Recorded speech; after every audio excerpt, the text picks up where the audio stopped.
back to Psychedelics Today. Today I am joined by Zach Leary. How are you doing today, Zach? Hey, Joe, so good to see you. Yeah, good. You're doing well. Good. We get to hang out a little bit in Miami. That was really fun. And now we get to do some podcasting, so I'm pumped. You were on many years ago, which was really fun. I had a great time. I think that was right after your Joe Rogan experience. Oh, okay. Which I don't remember it fondly, the Joe Rogan experience. I don't know how I reflected on it, but Similarly, I think your line was, I don't think he's going to invite me back. Uh, yeah. which I was like, I listened to it and I agreed that he was not having the most fun either. It was a hilarious cultural mismatch in a lot of ways. It just wasn't the best day for either of us. Yeah, I'm not even sure if it was a cultural mismatch. It just wasn't the best day, you know? It's not everyone can fire, on all cylinders every day. I think, given another chance, we would have been fine. But I never met him before, Right. which was a big part. And he was running 30 minutes late. And I'm just sitting there waiting. And all of a sudden, he just pops in, shakes my hand, hits the tape, and go. And it was like this immediate, like, well, shit, okay, Yeah. So I don't know. I'm glad I got to do Yeah. it. You're in his city. I think it makes sense for him to have you on again if you're up for that kind of thing. Yeah, we'll see. But yeah, so I recall that you run the Maps podcast. How long have you been doing that? Well, I've been doing it for, I guess, about 4.5 years, something like that. But admittedly, there was a big break right in the middle. Um, you know why that happened. It's just basically personal stuff. I just was going through, a personal rebirth, needed to take care of my own health and stability, and so needed to kind of step away from things like that. But we don't have to get into that too much. But got myself healthy and back in the swing of things, and yeah, done about 20 episodes since it's been back, and yeah, it's great. Just did one today with Rick actually, and haven't done it with Rick for a couple of years, or like 3 years. We had a great time. That's outstanding. Yeah. I only hope I can get him on the show more often. It's so hard. Yeah. It's so hard to get rid of. I mean, he is so busy, and it's fascinating. He just turned 69 yesterday, and we were really just riffing. I kind of started the episode. Last night I went to the Wayback Machine and pulled up some old screenshots of the Maps website, like once every decade, starting in 1997, and it is just mind-boggling on how long this process has taken for Maps, and the perseverance and patience that Rick has portrayed it's just amazing. I mean, this was a real long tail, strategy here. It was the long game. Um, and most people wouldn't have been able to see that through, just obstacle after obstacle after obstacle. And I commend Rick for the way he's done it and for maintaining his vision. And it was really interesting. If you go back and look at old versions of the website, the messaging really hasn't changed. Like, it was always Rick's goal to penetrate the powers that be, to go through the door of FDA approval. It was never about, just free for all recreational cognitive liberty stuff. That was kind of a byproduct that's going to happen later, but he was always set on going through the front door of the FDA. And yeah, and I remember so well early on, 30 years ago, the old school and cultural us and them counterculture zealots were freaked out by that. It's like, what are you doing befriending these people? These are the people that put us in prison. These are the people that, discriminate against us. They don't like us. Why are you working with them? And, at the time that felt valid, but now, I do have to sort of probably take the high road, and that it's more important to meet in the middle and to change the minds of those who otherwise, were on the other side. Mm-hmm. There's more value. There's more value in that, I think, long term. Long term, I agree. Yeah. Yeah. How do we get more people healed? And it's unfortunately and unfortunately this way. Right. Yeah. I mean, of course, there is the bureaucracy. There is, we are seeing the rise of corpidelic culture, setting up infrastructures that, the whole movement has been so loud, been vehemently against kind of, the big pharma model. And we're seeing little rumblings of setting up, hey, just another big pharma model, profit driven over, creating barriers of access, elitism, lack of inclusion, high prices, and things like that. But I think these are all the growing pains, the writing on the wall that I think the community will. I mean, I remain optimistic that the community will course correct, and there is a space for everyone to play in the sandbox. That's the position I'm taking as well. We both have our own kind of training organizations, right? You train folks as well, and I believe, gray, black market facilitation is always going to be there, especially when things cost, greater than $10,000 for a process. It's no way it's going to go away when we can grow mushrooms for $20, $40, kind of perpetually. Yeah. Yeah. I mean, that's for sure true. I mean, but my main, I guess, passion around that argument is that, the medicalization model and sort of these rigorous training programs that are out there, of which there are many, and many of them do, provide great information and great tools and a lot of data and some, great methodology. There's no question about that. But I don't believe that the psychedelic facilitation role or experience should be standardized. Agreed. I think everybody, there are just so many ways to do it. There's no one way to do it. Sure, there are some wrong ways to do it. There's no doubt about that. But it shouldn't be standardized. It shouldn't be generic. It shouldn't be one size fits all. And it really doesn't matter to me if somebody is, gone through the MAPS training program or CIIS. That doesn't make them any more qualified than some of the amazing underground visionaries who are doing healing work as well. And I think, just looking at the ecosystem as a holistic sort of skill set where everybody has, I mean, look, no one psychedelic experience is the same. Why should the facilitation experience be the same? Exactly. Yeah. And that's one thing I learned this summer about the MAPS model. Yeah, you go through your training, but you can actually be the kind of therapist you want to be in the room as long as you went through the training, which I find, spectacular and really good. It's not going to, just make it a uniform goo. Yeah. Yeah, no, there's, then that's a great thing. I think the only one little thing that I've sort of heard, I heard a lot of people talking about this at Wonderland, is that the demand for trained psychedelic therapists will be in such high number that it will kind of bring people to the surface who have very little experience themselves with psychedelics. It's kind of already the case in a lot of ways too. Yeah. I mean, I hear that at ketamine clinics a lot, that there are a lot of people administering ketamine who have never done it themselves. And to me, that's just a complete, fallacy. This isn't something that happens by osmosis. You have to understand the nuances. You have to understand the ephemeral. You have to understand this.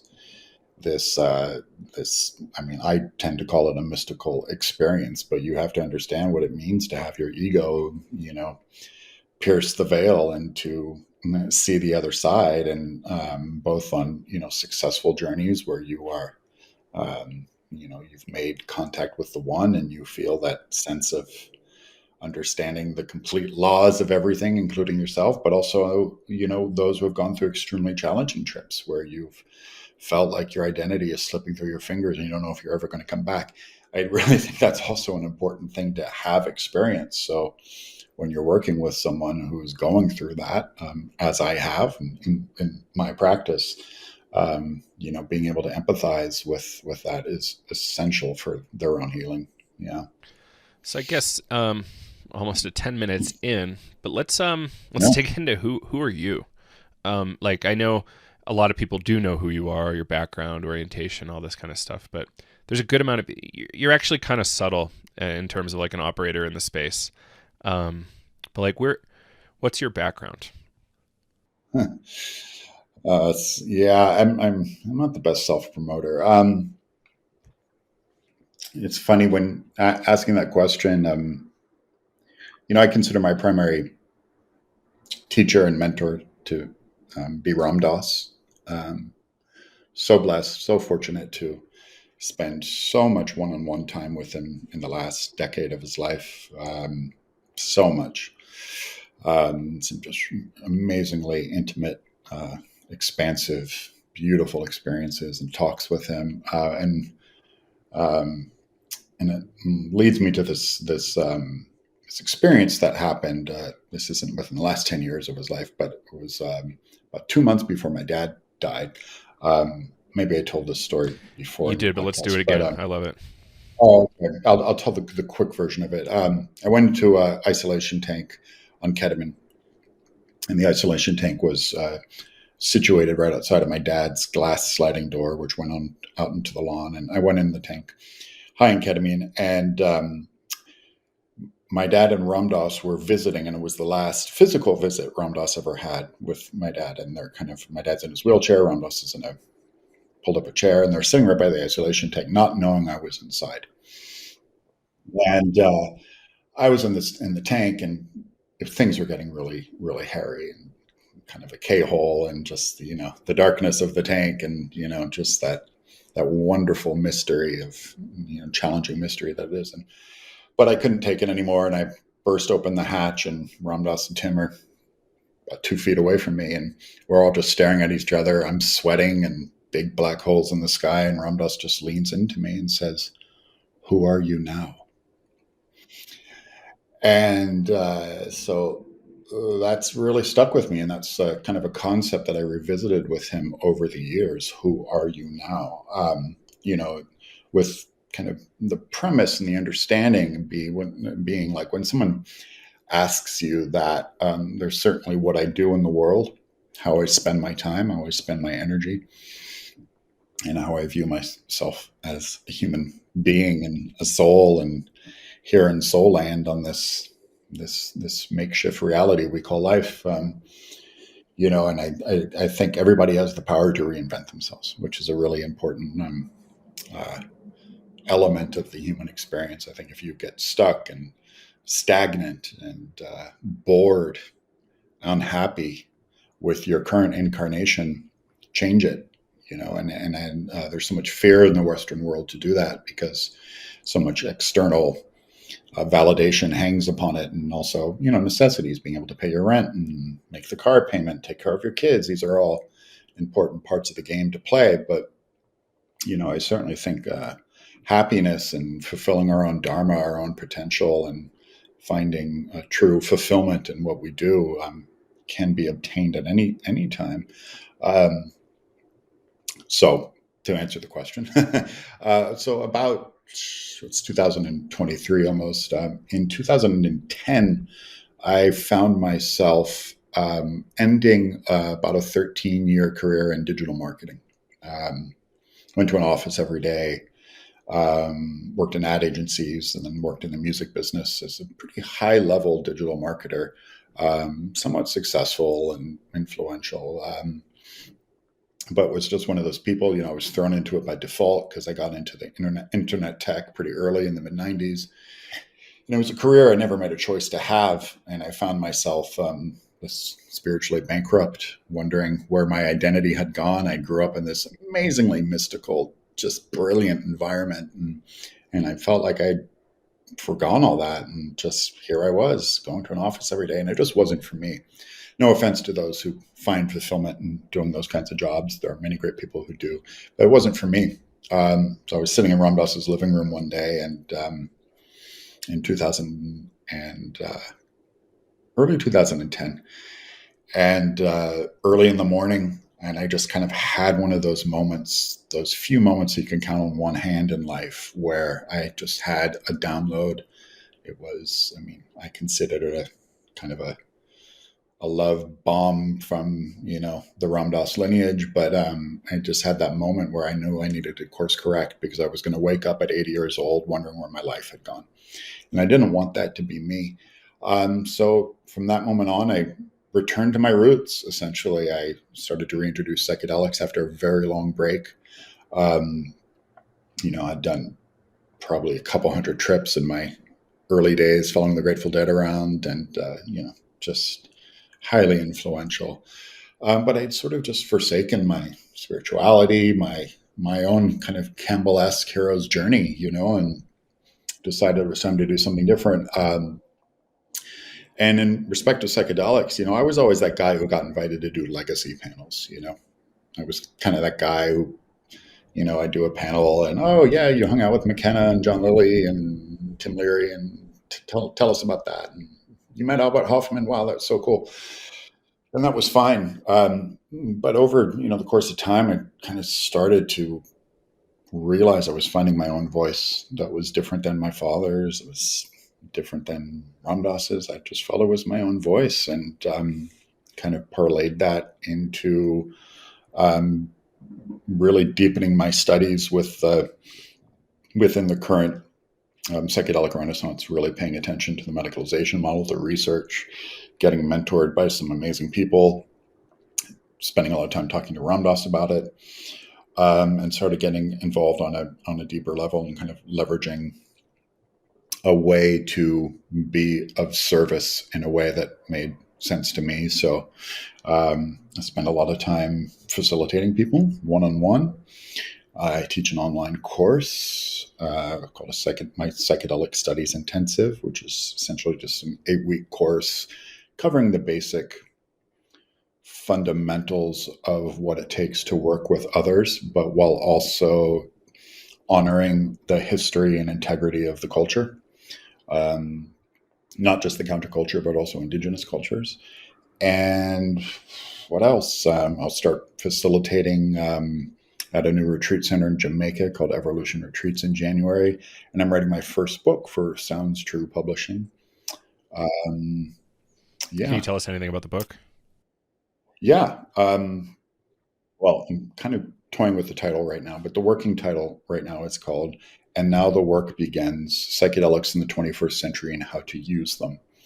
Um, it starts, the first kind of chunk of the book is sort of how we got here, how 1950s LSD psychotherapy morphed into the research going on at Harvard with Tim and Richard Albert, how that morphed into the counterculture, how that kind of rose to a fever pitch and morphed its way into the larger narrative around the war on drugs, became totally absent, went underground. However, still kind of found a footing, kept a footing in underground counterculture, things like Grateful Dead, Burning Man, rave culture. And then we have, the rebirth of the modern psychedelic renaissance, which has been led by clinical research again. And just kind of looking at all the ins and outs and kind of landing us on the question of like, okay, here we are. We have another opportunity to do this right. And really taking stock at the pros and cons of the current movement. What are we doing right? What are we doing wrong? So that's the first chunk of the book, but then it kind of gets into a more prescriptive examination, really examining my opinions on set and setting, um, and safe, educated, high efficacy, high intentioned, intentional use that goes outside of the medical model as well, because not all of us qualify for psychedelic assisted therapy, and we can't ignore that. We can't ignore the cognitive liberty kind of discussion. So, how can all of these ecosystems work together? So, being a practitioner, I've worked with almost 150 people at this point, and just seen, so many breakthrough stories, so many amazing experiences of people's lives really changing. But also, I've seen people who rush into it, who somehow got seduced by the magic pill syndrome, that this is going to cure me. This is the recipe where I can go ahead and skip all the other steps of my own holistic healing journey and just jump right in. It's going to fix me, right? And seen a lot of that. And And that really had me scratching my head as, well, how did that happen? Why did people start thinking that, you know? Um, so yeah, it's kind of all of those things. That's great. It's kind of almost so like a cultural "Who are you now?" too. I love Yeah. that. That's great. So yeah, inner traditions will be a cool one. So I assume there will be, or sorry, you said sounds true. Yeah, So there true. will be Yeah. an audio, I assume then too. There will be an audio as well.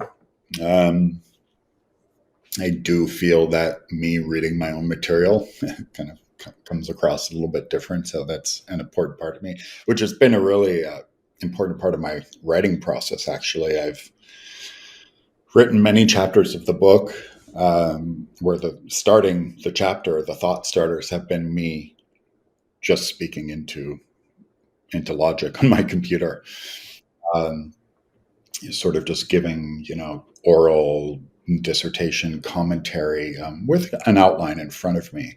But it's been a great way for me to sort of It's a really good tool. extract. Wow. Yeah, it's a really good tool, and I'm a first time book writer. I've written a lot of short form stuff, but I've never written a book, and I find my uh, oral sort of verboseness is very different than my typewriter So like verboseness, and it's so less verbose, more verbose, different voice.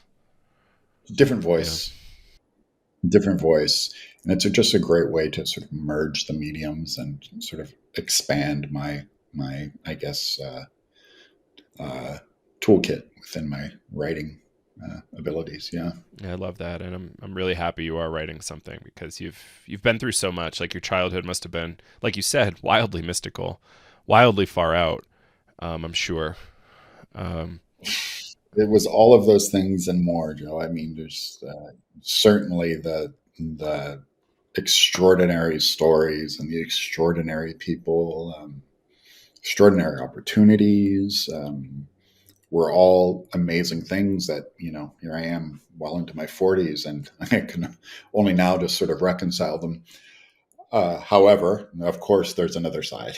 you know, it's like, because I had all that, there were kind of other sort of building blocks for life in the normal Western world that I was not given. Like, I didn't know how to balance a checkbook. I didn't know how to go out and find a job. I didn't know how to ask a girl out. I didn't know how to, you know, make friends, because all those things were already just there. You know, they were just there for me. So I kind of had to learn to do all of those things well into my 20s. And the combination of that and my own lack of being in touch with my own identity, because my identity was so wrapped up in my father's, uh, which is the really difficult thing of, and it's almost like a living cliche. You hear about it from, you talk to Sean Lennon or Julian Lennon or the Dylan kids or anyone like that. They get so wrapped up in their father's shining star that they kind of forget who they are. And same went for me. I didn't really know who I was, and at first that was a really painful discovery process that landed me in the grips of substance abuse and went to some really dark places that took a while to pull myself out of. Yeah, identity's a bitch, man. It is. it's so mercurial too, right? It's like it's a tool, but it's an ever changing thing, um, as well.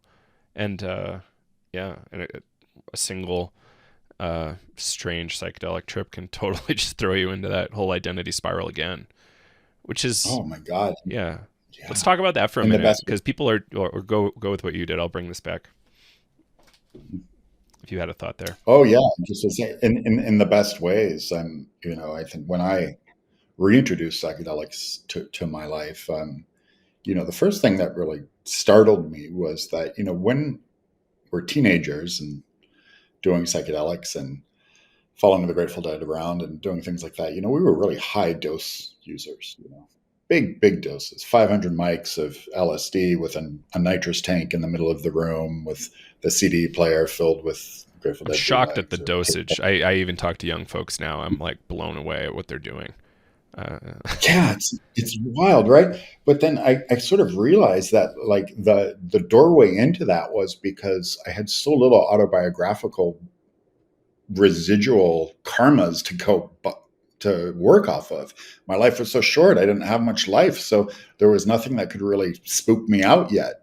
So it was just blazing trails into, the merging with the one, and just losing our ego. But then when I found that when you do that well into your adult life, it's a really different experience.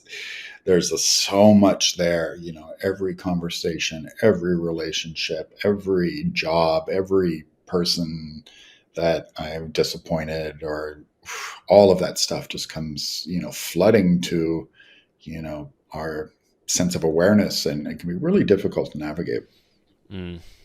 Oh, really, it really can Yeah. be. I was one of the funny things about ski culture, and I'm on the chairlift all the time, is I have, deep 4-minute conversations all the time. And I tell people what I do for a living, and they're like, "Oh, I've got a story for you." And yeah, the amount of younger folks I meet that say they're absolutely done with LSD because I had a bad time or fried my brain or whatever. I'm like, okay, like let me help you reframe that a little bit, but it's just fascinating. And they don't find the It same is. thing with other substance somehow. But I think it's just how easy it is to eat so much LSD, perhaps. Could be. I think it could be that, definitely. It's I don't think you realize that, how deep you've gone until you kind of hit that precipice, that oh shit moment. You're like, oh, maybe I shouldn't have taken that fourth tab or that third drop or something like that. Yeah, I guess I'm sworn off Interesting. liquid, I guess, for similar reasons, but Oh, really? consuming it directly at least. From Hmm. unknown sources. I had an accidental somewhere between 8 to 20 hit experience, and I was like, okay, let's at a music festival of all places. So I'm like, this is ridiculous. Interesting that you say that. I've had that too. I've had that too. Void of emotional Yeah. content, Zach. It was just like not looking pretty. It was not a good look for me. But I knew I was going to be on the other side. And first time I had visuals on LSD, honestly, like substantial visuals, but it took that high of a dose for some reason, which I found interesting. But go ahead. What was your situation? Yeah, no, interesting. Yeah, I was at my experience was a little different because I hit kind of, I guess I surpassed the tipping point to where um, I had no recollection of what happened at all, and woke up naked in the mud in Golden Gate Park at a rave called, ironically, and this is really funny, the rave was called "Don't Drink the Water." And they were backstage, like where all the DJs were, and there was this liquid bottle of LSD in an Evian bottle. Me and another guy named Andy, we thought uh, the Evian bottle had already been like diluted, you know, um, like one swig each, or something like that. But it turned out not to Oh be. no. It turned out, yeah, and then we each took a sip, and this guy came running towards us. No, don't do that. And we don't know how much we took, but it was, 40, 50, 60 hits or something like that. Yeah, and it was, yeah, I wish I had more to say about that other than I ended up okay. There is no uh, physical, overdose quotient where, I had a heart attack or ended up in the hospital. I just woke up naked in the mud and not really, just having a lost time Mm. experience. So, It's kind of how it yeah. was described in the Rosa Paracelsus too, right? It's like, oh, all of a sudden I'm showered in 100,000 hits, and the come up and the anxiety, and then next. At least he could write about the anxiety. Um, You know about this guy, Dave Hodges? I've heard the name. I don't know the story Yeah, though. he is the guy. I think he's calling. He is the psilocybin church in Oakland that got Yeah. famously Hmm. raided. Hmm. Uh, yeah, and I think it's called maybe the Church of Ambrosia. They're calling it now. Um, but they have 75,000 members, by the way, which is extraordinary. And they're still doing it after the raid, and worked out all the legalities in the decrim Oakland scenario, and it's a membership church. But he does this. He's all about high doses, so he does anywhere from 15 to 30 grams of psilocybin at a time, and is writing this book. I think he's calling it the Book of Ambrosia, which is really like, I guess, the instructional manual for his church, whatever, the Bible, I guess, for his psilocybin church. But he claims like on, 20 plus grams that he's had direct contact with the original language of man that goes back to, our stoned ape brothers and sisters who were traversing the high plains, just eating mushrooms as they went. He claims that that is the direct source code of the human fabric that he's translating into the writing of his book. Fascinating though, because You've met him? most people, yeah, well, we've talked on I haven't met him in person, Okay. but we've talked on Zoom a bit, and yeah, because most people who do extreme high dose work don't really come back with much. It's just like it's too far out to put into words. It's like the Terence McConaughey quote: "There's a space beyond language. It's just so damn hard to talk about." It's kind of initiatic. Like if you take it stage by stage, and it's kind of like a skill and experience thing. Like you don't go on, double black diamond terrain your first time out if you want to do it that way. Right. And you've heard of the Kilindi Iyi tradition, right? Out of Detroit with the wildly high doses. Yeah, I don't know much about them, but I've heard of them. Yeah. So similar story, but that's their jam is really high doses, and it's more about warriorship is what I recall Kilindi telling me when I recorded with him in my old Occult Sentinel podcast ages and ages ago. I just found this guy that was talking about crazy high dose experiences, and I had to talk to him. And it's like, similar. Like my orientation is that it's too hard to come back with anything. I think those that do, though, it kind of takes us back to the original relationship with the village shaman. The whole, like, in ayahuasca traditions too. I mean, traditionally speaking, not everyone drank. The shaman drank, and you sat around the shaman while he or she came back with their visions of, whatever it is that the village needed to hear, and everybody else would just receive that wisdom. I mean, it's kind of similar to that in a way. The another one I've heard recently is my friend is part of kind of a First Nations group that I think reclaimed 5-MeO-DMT for themselves in some way. So it might be Yaqui or one of those North Mexican groups, and they've developed a tradition of like high dose experiences and can you stand the whole time. And I find that fascinating. I don't know what to do with that. I think for some people you could get really injured. I've seen some video of some really dangerous stuff, but yeah, just extraordinarily high doses. And do you have the ability to like stand and be with it the whole time? I think there's a level of awareness that you're supposed to be putting to it the whole time, but I find that interesting. I don't know what to do with it other than, hey, everybody, it's out there. If you want to learn more. Yeah, I'm the same way. Hey, everybody, it's out there. Don't try this at home. This isn't for everyone. It's not even for me. So, it's, yeah, like if I end up there, it's a long time from now, and it's not part of my current plan. Yeah, there's a lot of interesting stuff about entity contact at the high dose and psilocybin, though. I find that really interesting because folks don't usually talk about the entity part in psilocybin. I know Terrence did. Kilindi Iyi did for sure, and it's nice that Dave Hodges also is too, kind of bringing that back, and I appreciate that. Yeah, no, I do too, and it really calls up the spirit of Terrence for me. It's like a huge. Speaking of like these conferences, like I don't know what conference it was. Might have been Lamps in LA, I think, where I was on a panel and I was speaking about Terence McKenna, and a few people came up to me afterwards and they actually didn't know who Terence McKenna was. That's actually so common now, right? It's incredible. It's so common now, and I'm just like, wow, how did that happen? When did that happen? Mm-hmm.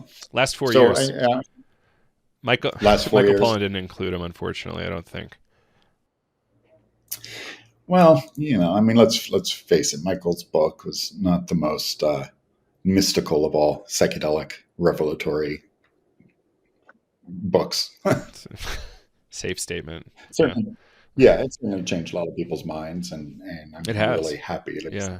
Yeah. Maybe we can dig into that because it's like that's an interesting like cultural hinge.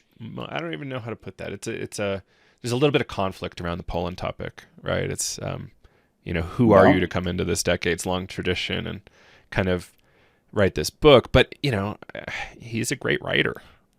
I've been a fan of him for many years, right? Yeah, well, me too. When I found out he was writing the book, I mean, I was already a huge Omnivore's Dilemma fan. I think I pre-ordered it Um, too. and yeah, and I've always liked him. And I still like him personally. He's a really sweet guy. He's been very kind and gracious and helpful to me personally. I like him personally. But yeah, my last a couple Maps podcasts ago, I had Charlotte and Dre from the Ancestor Project on. And yeah, like folks like that, they take a really hard line. And it's like, who is this guy to come along, write this book on psychedelics? And at the time of the publishing of the book, what he had done 4 journeys or something, and which isn't very many. And it's 4 journeys of 4 different substances. It wasn't, deep, intensive, repetitive use of, and it was sort of void of indigenous culture representation as well. So I do get those points. I do, and they are valid. But eventually, I think Michael's a journalist. He writes about different ecosystems, and whether it be food, agriculture, farming and agriculture, whatever it is, or even regional barbecue recipes, and to him it was just another deep dive into a plant Yeah, it's kind of ecosystem. like Gonzo style. Like, jump in. Here's my experience. Good luck. Um, which is great. Right. It's important. But yeah, like it's. I think what's been the most stressful thing, perhaps, is that it's for the culture is that it's been accepted as gospel in a lot of ways by a lot of folks. Like, this is all you need to know. Um, and where's my psychedelic, career or culture now? And Which is important. Yeah. right, and to probably and Dre, what were their names again? Charlotte and Charlotte and Dre. Dre. Yeah, I've been in Yeah. touch with them a little bit. I think what a big thing that's been missing in our conversations that there's really long standing African traditions, Afro Caribbean traditions. Probably we haven't gotten here yet, but probably kind of southern, like a Louisiana psychedelic culture around New Orleans and hoodoo, voodoo, etc. And it's yeah, it's been whitewashed, and it's something that we need to rectify hugely. Um, Oh, no, there's no question right, about that. I it's not mean, just look at ibogaine. these. Yeah, it's not just ibogaine, and not only has it been whitewashed as well, but when we look at when we talk about the medicalization model and healing traumas and various mental health conditions, and really taking stock of the residual and current trauma that BIPOC communities experience, that we really, people like you and I, really have no understanding about, and extending this healing method to their communities and making it accessible and education, and all of these things that's been highly overlooked within the psychedelic community. And I'm really glad that guys like the Ancestor Project are around to help um, correct that. I met a really great person doing work in Oakland, introduced to me by Aize John Everett. It was Courtney Watson, and she's a LCSW doing CAP work. And Oh, she says an integral part of her work with clients is actually introducing ancestor work to them, because that's been one of the wow. hugest things that we've kind of lost, I think, in our, not only in African culture, but culture at large. Um, Yeah. yeah. And Yeah, we don't really think about that too much, do we? have you thought about it much? Well, I have throughout periodically in my life, like certainly when I've traveled to England. I'm mostly English by blood, um, but grew up in America, but spent a lot of time in England. But every time I go to England, I feel this resonance with the land that. I haven't really felt elsewhere on the planet. And the first time that happened to me, I got really curious. I did. I got really curious. I was like, oh, why is that? Why is this land speaking to me? You know, I've never had that experience. It's like cities, or, you know, and it is what it is. But in England, yeah, I just had this deep sort of resonance and kind of connection with, hey, you know, I think my ancestors were walked right here at somewhere down the line, you know, and it was an important thing to kind of examine, and that, you know, we all have an origin story, and I think the modern Western world, with all of its distractions and its kind of short attention span theater tendencies, kind of takes us away from stopping to go inward, to reflect on who we are, and to really examine our relationship with our past karmas and our ancestral lineage and ancestral land, um, and paying homage to that. And it's important. Yeah, I've um I've not had that experience. Uh I think I'm largely Not yet. Scottish. I plan to go there soon. Well, hopefully within the next few years if I can pull it off. But Ireland was beautiful. I felt really, really comfortable there. I have a bunch of Irish blood too, and it was yeah, there's something there. Um, and still haven't been to UK. So yeah, soon enough I'll report back. But I we hear this story often, right? It's not uncommon. Um, Yeah, we do. We do hear this story often. And you were uh, just talking about something earlier, which kind of had me thinking, that when you're on the ski lift and having these conversations with people, and I used to take a lot of ski trips to Mammoth by myself. I'd intentionally go by myself, and go, you know, during the week, hopefully during peak hours. And I just really, really enjoyed the experience of going by myself. And I could go a full, you know, 3 days. It was almost like a snowboarding Vipassana retreat. I'd go a full 3 days without saying a word. You know, the only thing I would say, maybe if I had to order some food or something like that. But other than that, I was just like this complete silence. When you're in these kind of high altitude, you know, your brain starts to feel a little different. I mean, I know you're kind of become acclimated to it, but for me, you know, being someone who grew up in the sea level, my brain really, you know, feels very different. I'm just at the top of, you know, the highest peak on Mammoth. You can just see the Sierra Nevadas just endlessly as far as the eye can see, and it's so beautiful and untouched. And there's something about the silence of it that really, it's a deeply spiritual experience. You know, what's it like just to be with yourself? You know, which is essentially, I think, the heart of the psychedelic experience too. You know, anytime you experience resistance in a psychedelic experience, is because you can't handle being with yourself. You can't handle what's coming up. But I found it to be very similar. You know, just this incredible tension and discomfort with just being with myself. But once I crossed that threshold and just let go and attuned to my breath and just enjoyed the silence, um, yeah, talk about, you know, ancestral relativity. You know, I mean, so many of our ancestors lived like that on a day-to-day basis. This whole phenomenon of the West is, it's a new experiment. one of a writer I like, um, Lon Milo Duquette, had this line: "It's all in your head. You just have no idea how big your head is." And I love that for so many reasons. But it's you know, silence is one way to get there. Psychedelics are one way to get there. I I tell people, you know, if you're if you don't know if you're ready for a psychedelic experience, maybe try to go do a day or a week long Vipassana retreat, and like you might not even want to anymore. Because you know, I think I'm not trying to. People should go do Vipassana, but it's people get hospitalized sometimes after meditation retreats, and I don't think we discussed that. It's like meditation certainly also has a risk profile, which is fascinating, kind of hilarious, but it's, you know, it's something that we should talk about a little bit. Um, you know, psychedelics do have a risk profile. Um, They do. There's No doubt about it.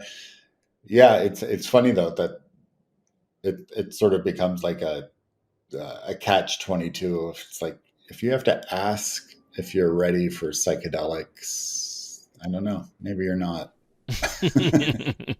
Am I ready? Uh, It's an interesting question, and I think people should just sit with that for a long time. You know, are you ready? Like, you as soon as you put that LSD on your tongue and swallow or whatever you do, it's kind of It's it. yeah. Like there's a couple ways out, but it's they're not something you should go after really. Um, Well, this is an interesting thing, and I'm curious as your thoughts on it too, and it kind of ties back into Michael Pollan's book as well. I find people who come to me and people who I just talked to as well, there are more curious first timers that I've kind of come across in the last couple of years than I had in the previous 20. Yeah, there are more people who are yeah, kind of that's a thank you, tuning to Mr. this. Pollan situation, I think. Yeah. Oh, I've read Michael Pollan's book. Okay. I feel safe. If he says it's safe, I feel safe. But it's fascinating because of people, well into their adult lives. It's not, not teenagers. And yeah, and it's a fascinating conundrum because I think a lot of people, um, certainly, well into their adult lives who adopt this method and use it with, doing it with all the right intentions and the right goals, certainly see some amazing breakthroughs. On the other hand, I think a lot of people too, maybe they're not ready. Maybe it's not the right time for them. And they need to do a little bit more research. They need to, yeah, Like, I have you don't know. tried I'm just seeing a meditation lot. once? You know, Yeah, right. like how many times have you done at least a 10-minute or 20-minute meditation, right? Um, yeah, or how many yoga classes have you been to, for instance? Like that's probably different from meditation, but there's still some grit that comes from a good yoga practice, I think. Um, Or can you sit still and do nothing for 30 minutes? yeah, You know, that's a good test too. Yeah. that's the test. Can you sit still and do nothing? Even if you're not meditating and you're not really, but can you just sit still and not just kind of knee jerk for the phone or the remote control or the laptop or conversation or whatever Hmm. it is? Just sit still and do nothing for 30 minutes. Or go to the flotation tank. Can you handle it? That's a good test too. Yeah. And how many floats can you do, in the course of a year? And, like, are you able to do like a float a month for 3 months and still keep it together? And, yeah, flotation's an incredible tool here. I think, I think everybody should be floating, if you're in this space or interested even just to get your body ready. I love it as a good check-in to see how batshit my mind is. Um, God, I love it. I just, I just love it. It's just incredible. I mean, the way it's, I've still not done it the altered, which is oh fascinating. no, yeah. I mean, that's definitely the advanced course. That's the advanced course. But the somatic relationship with floating is the part that I just gravitate towards too so strongly because yeah, within 10 minutes, that sensation of uh, feeling the lack of sensation in your body. The back pain that, hey, our day to day back pain, our knees, our feet, our sex organs, our neck, all of those things, they just go away, and you really do become this kind of nebulous blob in the womb. And oh God, just amazing. And for people listening, I think it's a really important connection to make that. John C. Lilly invented the float tank, who's also the godfather of ketamine, as well as other psychedelic experiments. But just as holotropic breath work was created by Stan Groff, float tanks were also created by another psychedelic luminary. So there's a lot of connections there. Yeah, I love that. Like, how could I replicate the ketamine experience with a device? That's fun. Did you ever get to meet John? Oh, yeah, Hmm. quite a bit. Yeah, you bet. I used to spend a lot of time at his house in Malibu, in Decker Canyon, which was, I mean, he left Malibu. I mean, this was in my teenage years, but I'd go up all the time. He had this amazing compound in Decker Canyon, which also was really large. And at one point, he had dolphins there when he was doing his human dolphin global brain connectivity kind of experiments. Um, yeah, but the first time I ever did ketamine was up at John's house. Mm, amazing. Yeah, what a guy. Was he Oh, also a Harvard guy? no, he wasn't. He was, I want to say, University of Michigan, maybe not Harvard. Okay. Something, Um, yeah. he's you know, next to your father, one of the biggest people I think about a lot. I guess outside Stan Groff too.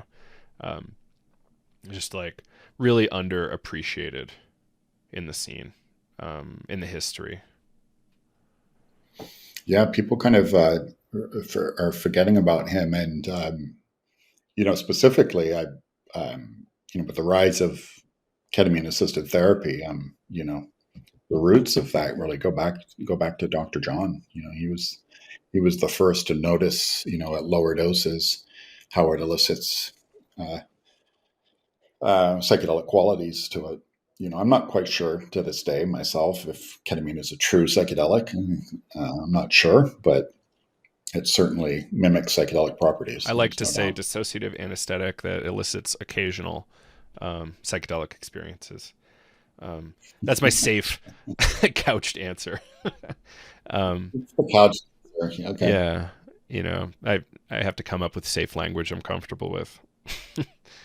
um, Yeah. I mean, Terrence McKenna, I forgot the exact quote, I'm paraphrasing, but he said he didn't like ketamine at all. And he said, it's like being in an empty office building with all the windows closed.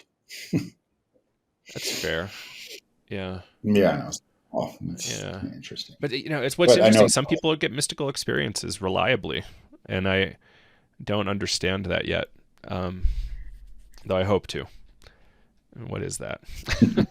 um, so I want to bring Pollan back a little bit. Like, one of the things yeah. that kind of drove me nuts in the book was his like really anti-Tim Leary kind of sentiment that I was reading through it, and like really simplistic drug war narrative that was really kind of killing me. And it was not Yeah. like my picture of the drug war is very different from his, and maybe he's updated his models a little bit, but I don't know. Did you have any progress changing his mind maybe about that at all, or has anybody? Um, I haven't had much progress changing his mind. The last time we did a podcast together, uh, it was kind of, I had the opportunity to dig in deeper, and I really didn't. We spent a total of 5 minutes on it. I think he really bought, when he was doing his research for the book, he just bought sort of like the low hanging fruit narrative that, oh, Tim is what ruined everything and the research was flawed. Tim ruined everything and research was flawed, without taking the time to investigate deeper. And it's a shame. And I really think, he missed out on a lot of the nuances of my dad's work, He and would have had more fun. I would have had a lot more fun. And also, I want to just say, in this podcast I just did with Rick Doblin today, we spent the first 20 minutes talking about Tim, and Rick really wanted to take the time to kind of set the record straight on his feelings around Oh, Tim thank and how God. it's not. Yeah, absolutely. And the thing I'll say to everyone, and it's the thing I always want to debate Michael Pollan on, is that the Tim Leary story, it's so easy to Monday morning quarterback it now, 60 years later. When they started the research at Harvard, this thing, the cultural phenomenon that we refer to as the 60s hadn't happened yet. And when they got fired from Harvard and went to Millbrook, then this thing that we call the 60s started to grow, morph, counterculture started to form. And I really don't think anybody has a sense of what it was like to be in his shoes riding that wave. How Context is could you? everything. Yeah. Yeah. Yeah.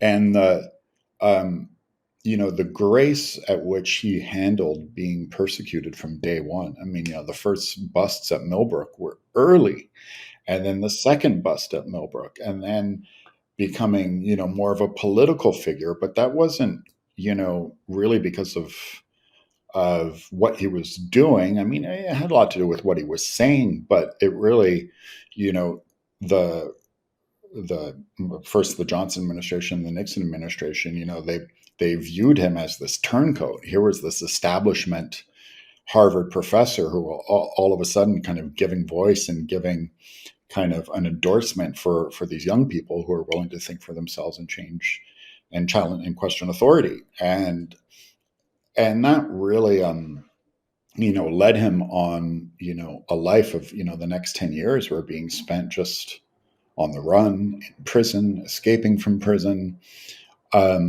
So it's too easy to say that, it's all Tim's fault. It's no one person's fault. It's much more complicated than that. And Michael did not. Yeah, and the other part of what you were saying about the kind of overly simplistic view on the war on drugs, I don't think Michael did a fair enough deep dive into that. He changed his opinion a little bit in the last couple of years from what I've seen, and Has he? not Okay. radically enough for me, but at least it's a shift towards the my mind what the right thinking is, which is safe supply and let's take care of the people and stop putting folks in jail and harming families for generations. Yeah, I mean, harm reduction, harm reduction, harm reduction, and we'll see when if you look at every iteration on the war on drugs, every single one, going back to late 19th century criminalization of opium against Chinese immigrants in the Bay Area, to African Americans sniffing cocaine, to a Hispanic population and reefer madness, to white long-haired anti-authoritarian hippies dropping LSD, African Americans, the crack epidemic, every single time. I mean, this list is endless, but it always goes back to a war against people we don't like. And you know, and once you do that, you create an inherent system of corruption to fuel that, because it's a civil war. It's not a war against the drug. It's a civil war against behavior, against consciousness, and and it's impossible to think that Nixon had Tim not been up to his shenanigans, that Nixon would have said, "Oh, psychedelics are different. Let's carve out a special place for psychedelic research." There's no way in hell Nixon would have looked at it that way. It was an all or nothing proposition. Mm. Hmm.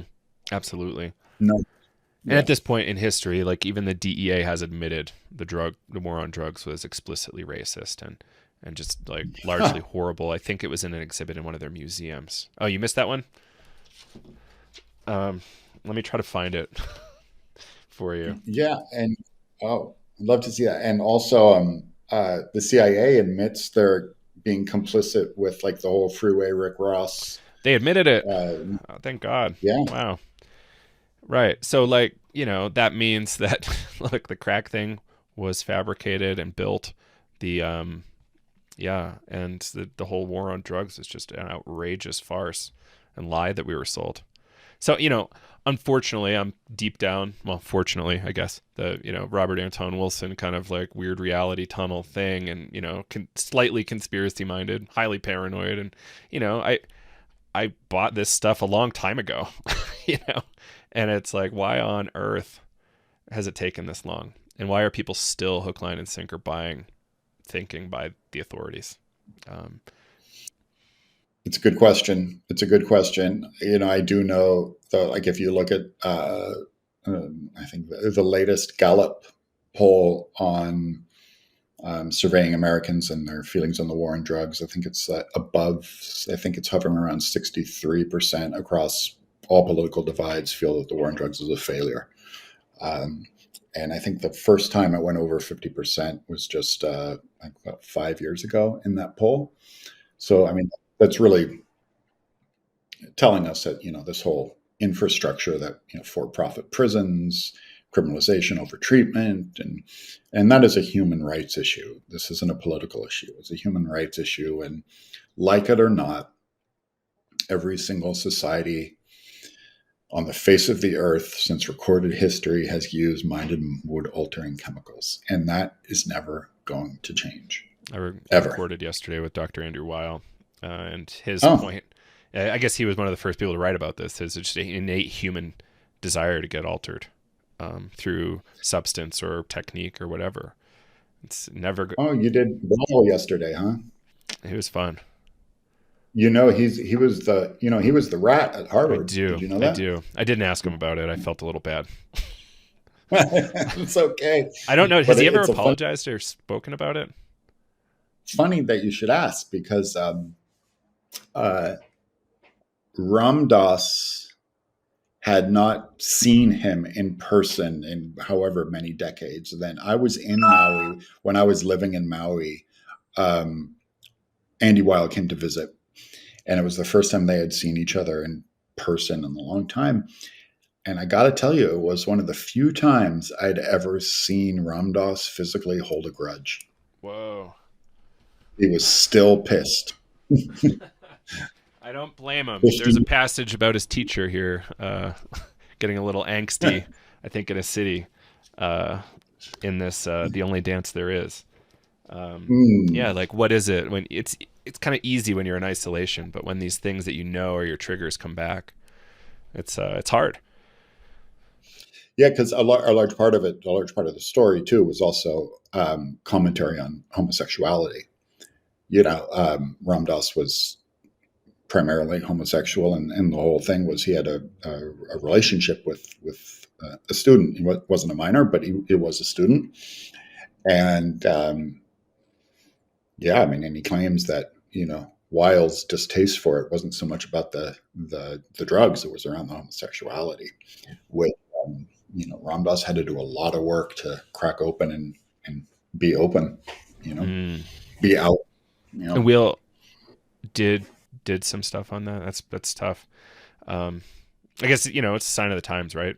People were really afraid of gay people until, I don't know, we still are in a lot of places, but it's been only like 15 years maybe since it's been like a lot easier for LGBTQ folks, but still, a lot of work left to be done, obviously. But yeah, that's tough. I do eventually want to talk to Dr. Weil about this because it's, he is, he was there. Yeah. Was that the Harvard Lampoon? And then like one of the more, the bigger papers kind of started writing about Ram Dass and Tim. Yeah, that's right. Mm-hmm. Yeah. I forget the sequence of events, but yeah. Yeah, something like that. I think Don Lattin did a good job with the Harvard Psychedelic Club talking about the history and the chronology, so people can check that out there. Yeah. And yeah, it's quite the situation. Cuz Andy did kind of turn on Paul, well, not turn on Paul Stamets, but helped him get a little bit more broad spectrum, and he was an early figure in the psychedelic scene. Oh, Yeah. no doubt. And no, Andy's done amazing work and psychedelic awareness and overall just overall wellness. In that book, I don't know if it's for early books, From Chocolate to Morphine. It's called From Chocolate to Morphine. It's an amazing history, very honest and stark history of drug culture and use in Western society. And yeah, amazing prose in there. Yeah. Well, we've kind of hit our hour mark, so probably got to wrap it a little soon. But I want to give you an opportunity to talk about your training program again, if you wouldn't mind. Oh, yeah, thank you.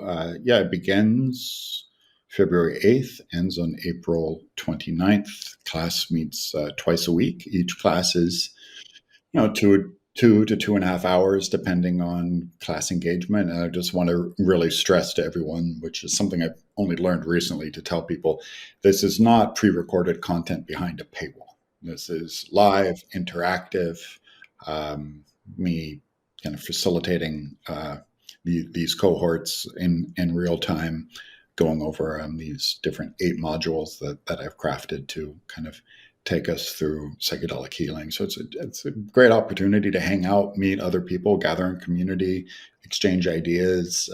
What's the best audience Talk about there for that one? the best audience.